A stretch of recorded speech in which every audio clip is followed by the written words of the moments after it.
Hi guys, welcome back with me again in this channel. On today's tutorial, I'm going to show you how you can enable and use optical flow in a CapCut PC. So, optical flow in editing is usually used when you want to have smooth videos. So here I'm going to show you how you can use it on the CapCut PC. You can start by adding your clips into the CapCut PC.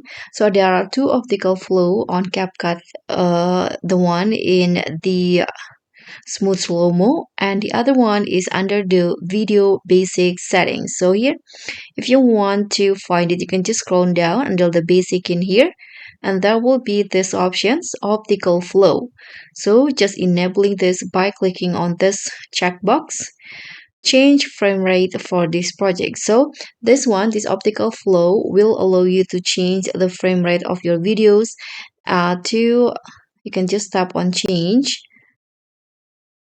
and now here you can click on this drop down and choose the frame rate that you want. You can click on the frame rate, tap on change, and if there is more than one videos, you can just tap on apply to all so that the optical flow will be applied to whole clips. So that's pretty much all. Thank you so much for watching. Don't forget to like, comment, and subscribe. Also, click on the thanks.